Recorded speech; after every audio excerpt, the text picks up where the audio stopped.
भारत सरकार की तरफ देश में बनाए गए 44 नए पुल देश के रक्षा मंत्री राजनाथ सिंह की तरफ से डिजिटल तरीके के साथ देश की जनता को समर्पित किए। इन 44 पुलों में से सबसे लंबा पुल जिला गुरदासपुर के सरहदी कस्बा डेरा बाबा नानक में रावी दरिया के ऊपर गांव कासोवाल के नजदीक 2485 लाख की लागत से तैयार किया गया है और 484 मीटर लंबे इस पुल को आज जनता के सपुर्द किया गया। इस मौके प्रशासनिक और बीएसएफ के अधिकारी मौजूद रहे।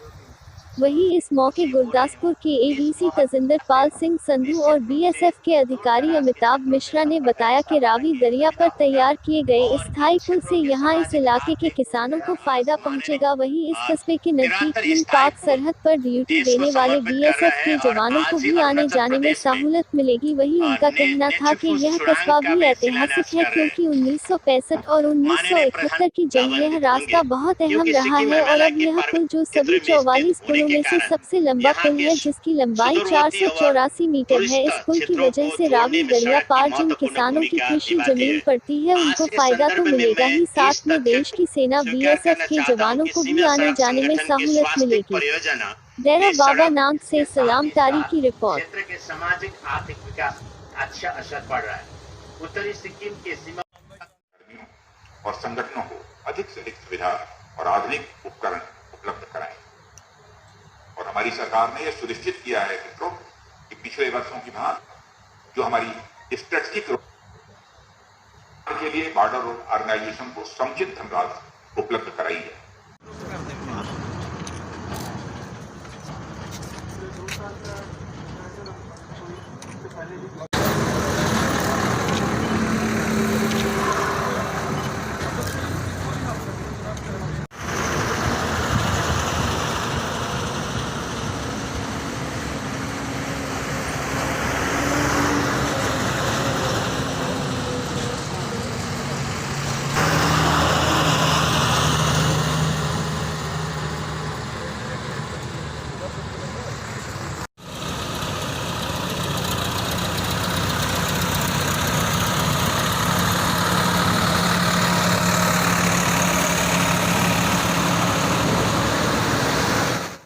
ਸਾਡੇ ਬਹੁਤ ਹੀ ਸਤਿਕਾਰਯੋਗ ਭਾਰਤ ਸਰਕਾਰ ਦੇ ਰੱਖਿਆ ਮੰਤਰੀ ਸ਼੍ਰੀ ਰਾਜਨਾਥ ਸਿੰਘ ਜੀ ਨੇ ਜੋ ਬਾਰਡਰ ਰੋਡ ਆਰਗੇਨਾਈਜੇਸ਼ਨਸ ਵੱਲੋਂ ਵੱਖ-ਵੱਖ ਸਟੇਟਸ ਦੇ ਵਿੱਚ 44 ਜਿਹੜੇ ਬ੍ਰਿਜ ਬਣਾਏ ਨੇ ਉਹਨਾਂ ਦਾ ਅੱਜ ਉਹਨਾਂ ਨੇ ਵਰਚੁਅਲ ਉਦਘਾਟਨ ਕੀਤਾ।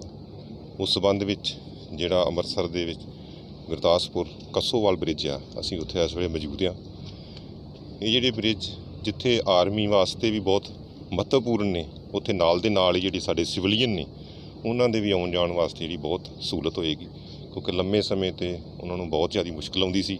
ਜੇ ਅਸੀਂ ਇਸ ਬ੍ਰਿਜ ਦੀ ਗੱਲ ਕਰੀਏ ਤਾਂ ਇੱਥੇ ਚਾਹੇ ਪਾਪੂਲੇਸ਼ਨ ਇਸ ਦਰਿਆ ਤੋਂ ਪਾਰ 150 ਦੇ ਕਰੀਬ ਹੀ ਹੈ, ਪਰ ਉੱਥੇ ਕਾਫੀ ਜ਼ਮੀਨ ਜਿਹੜੀ ਉਹ ਖੇਤੀਬਾੜੀ ਵਾਲੀ ਆ, ਜਿੱਥੇ ਜਾਣ ਵਾਸਤੇ ਕਿਸਾਨਾਂ ਨੂੰ ਬਹੁਤ ਜਿਹੜੀ ਉਹ ਮੁਸ਼ਕਿਲ ਦਾ ਸਾਹਮਣਾ ਕਰਨਾ ਪੈਂਦਾ ਸੀ।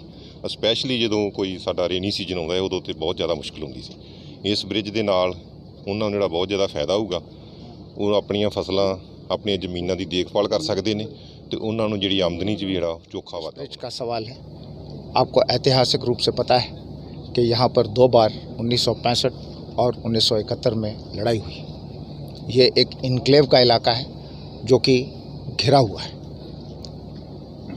इस इनक्लेव में संपर्क बहुत ही महत्वपूर्ण था और इसके लिए ऐतिहासिक रूप से अगर देखा जाए तो यहाँ पर एक पंटून ब्रिज बनता था जो कि बारिश में निकाल दिया जाता था क्योंकि उसमें वज़न लेने की क्षमता कम थी।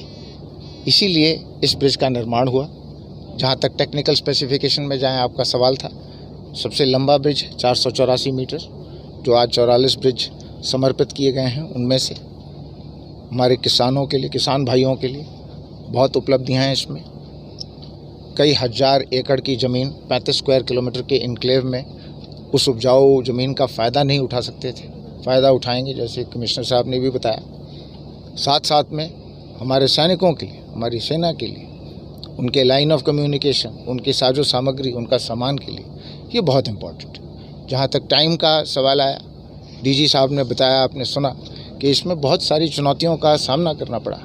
ये दरिया अपना रुख बदलती थी जिसकी वजह से हमारे को इस पे जो प्रोटेक्टिव वर्क्स थे उसके ऊपर निरंतर बनाने रहते थे, लेकिन उन चुनौतियों को हमने पूरा किया और कोविड महामारी के बावजूद हमारे कार्यकर्मी प्रोजेक्ट चेतक के अंतर्गत ये बनाया गया है, जो कि सीमा सड़क संगठन का एक प्रोजेक्ट 39 टास्क फोर्स ने बनाया है और 141 ट्रेन मेंटेनेंस कंपनी ने बनाया है। तो ये बड़े फ़ख्र की बात है कि कोविड की महामारी को भी नकारते हुए हमने इसे